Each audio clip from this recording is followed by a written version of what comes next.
inspection. They found those rare helictites, and that kind of secured it for us. But there was also another event that happened in here 250,000 years ago. I kind of remember like it was yesterday, but it is this giant sheet of flowstone right here. 250,000 years ago was connected right up here along this edge. Now what happened was flowstone formed out of these back two chambers, and when it did, it formed on top of loose gravel, rocks, and sand. The water that's creating the flowstone had that carbonic acid in it, and the acid started dissolving the rocks and sand below it, and natural water erosion created a false floor or a hard candy shell. There is nothing underneath here supporting any of this. And it actually grew out very far. You can see how far it came out. And these stalactites up here, or it's actually more cave bacon than stalactite, but these formations up here grew. This is a shark tooth chandelier. And when they grew, they created Jabba and the Pac-Man ghost.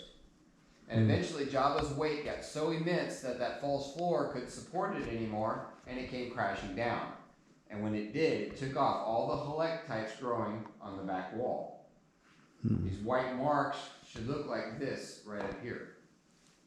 Very jagged and with those curly fries coming out of it. Alright, so what scientists were able to do is measure the regrowth of helictites coming out of this back wall, giving it the 250,000 year time frame.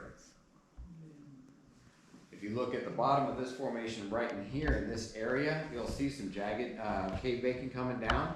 It should look like this, just to give you an idea of that it was connected and that it looked like that all the way around. Alright, so that's a little bit of a history lesson for down here.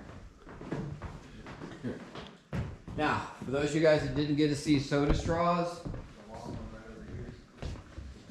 yeah, if you guys want me to take photos at the end, I'll gladly take photos for you.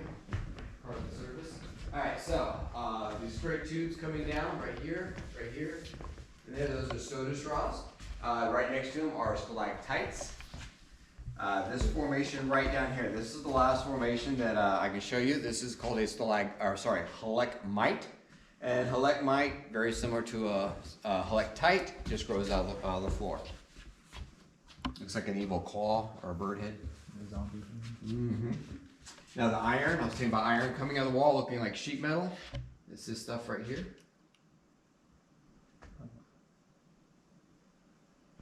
Alright, this formation behind us right here, this is called Butterscotch Falls, also known as Kodak, because this is where I take everybody's photos.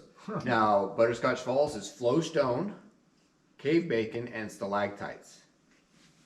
Alright, and this is how we know about $10,000 fines, because somebody broke this vein right here. Alrighty. How? This selfie stick. Right, stuck a selfie stick through there, and tried to get a picture from behind, facing out. And broke it. Alright, so another cool feature down here is one of my favorites. This is a play on light and shadow. Now, you guys ever seen Guardians of the Galaxy? Yeah. You know who Rocket Raccoon is? Yeah. So right there is Rocket Raccoon. This formation right here is called Rockadile, and Rockadile is, give me an idea, this is what this whole structure was going through back then. Just hanging there, nothing supporting it from underneath. We believe that if you put like a 2-year-old kid on top of that, it's going to snap off. Wow. It also lets you know how strong this stuff is, and also how fragile. We have survived earthquakes up here. We had a 5.9 a year ago near the Nevada border, and it shook things off the shelves upstairs, opened and closed doors. But down here, we had a tour going on, and nobody felt a thing.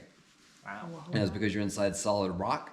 Solid rock does not allow the energy to transfer. When you get closer to the surface, where it's loose gravel, rocks, and sand, that acts like jello. That's where your shaking is going to come from. All right, so we're going to move over to this next section over here. This is called the Dragon's Lair. All right, up here, the Dragon's Lair is half the size of this room, twice the amount of formations, and there's actually a body of water up there. One of the very few bodies of water that's above the water table. If you look right up inside there, there's a column right there, stalactites, which are helictites. Now, to have a dragon's lair, I've got to have a dragon, and my dragon is right here. This is Mushu. Mushu's been our cave mascot since the 1970s. Looking for a mascot, we had a couple competitors. We had the dragon, the reindeer, and the candy cane. But of course the dragon won out. Now I was telling you about the formations and how fragile they are, but how these stalactites grow very uniquely. This one right here, it grows out of the wall horizontally, straight turn up, and then does a little like a little double tail right there.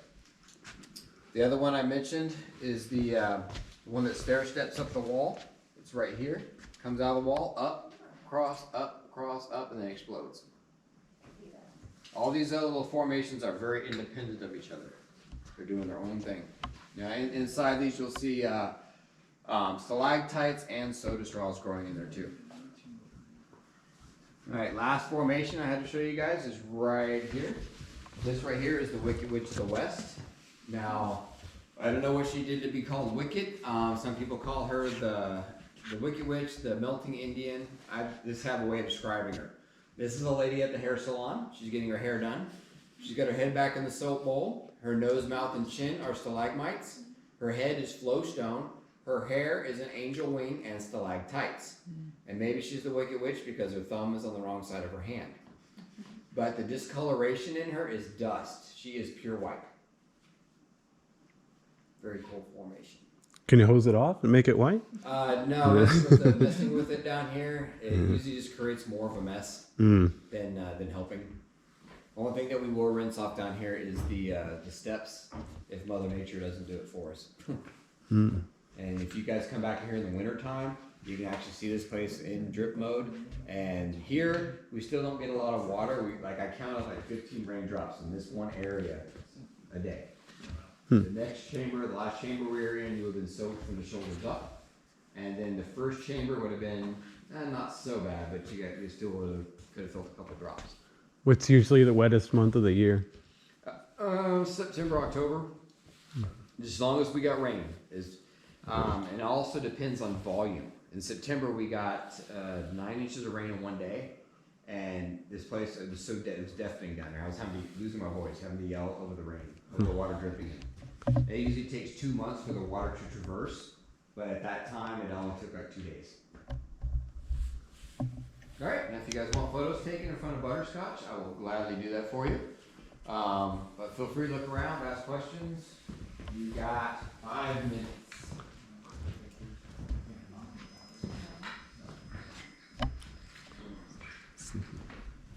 You want the light on or off? There we go. There we go. All right, so let me.